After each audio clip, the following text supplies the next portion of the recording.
Hello everyone, my name is Brad Bozzetti. I am an undergraduate at the University of Illinois at Urbana-Champaign. I am degree seeking in a nuclear plasma radiological engineering, and today I'm going to be here to talk to you guys about flow visualizations. And specifically, we're going to talk about is the differences between a streamline, a streakline, and a pathline, as well as showing when all three are the same, as well as all three are different. So before we talk about the three different lines, we need to first talk about what a steady flow is and an unsteady flow is. Now here is a picture I drew with a wall/boundary here and a wall/boundary here with a flow of fluid going in this direction. Now what a steady flow means the velocity does not have respect for time, meaning that the velocity is constant at any point within the flow. Now with unsteady flow the velocity has to take respect with time. So over a great duration of time, the velocity can be different at different points within the fluid. Next thing I'm going to talk to you guys about is what is a pathline. A pathline is a line traced by a single fluid element. So here's a picture I drew of a single fluid element. As you see, as it travels along the fluid like this, as the particle. Now if we draw a line of said particle, it would more so look like this. Now the line right here of the particles, this is what we call a path line. And anytime you release the single fluid element, it will follow that path line. So now that we know path line, I'm going to talk to you about what a streak line is.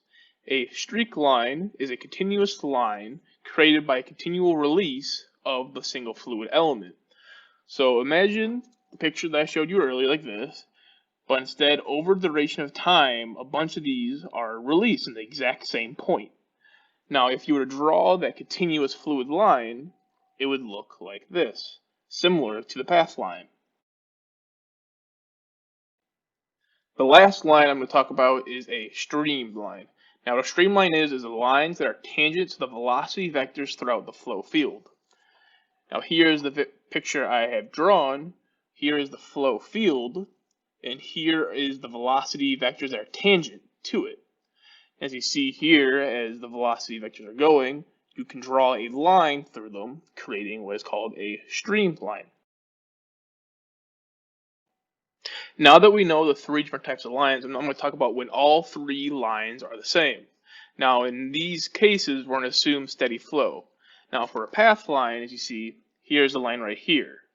But then as we switch over to the streak line, we see is exactly the same as the path line. And then we show the streamline. The streamline follows the exact same path as the path line as well as the streak line. And that is always the case for a steady flow. All three will be the same, but they will be different when coming to a unsteady flow. Now the last thing we're going to talk about is how all three lines interact when you have an unsteady flow. Now here's I drew an unsteady flow. Imagine now that this is a bar that rotates clockwise and counterclockwise in a variation of time. If you were to release one particle at a specific time, the particle would move up and go like that. But if you were to do a streak line, as the bar would rotate, the path lines would no longer be the same, and the streamlines would show going both up, down, changing its direction, just because now you have the time interval interchanging. As you see closer, you would see the streamline also change because now the velocity is changing. Because now the velocities are going straight at the bar, or it's now going to be directed upwards, or it's being directed downwards. So now they are no longer the same. So that is the end of my flow visualization. I hope you guys enjoyed, and hope you guys learned something from it.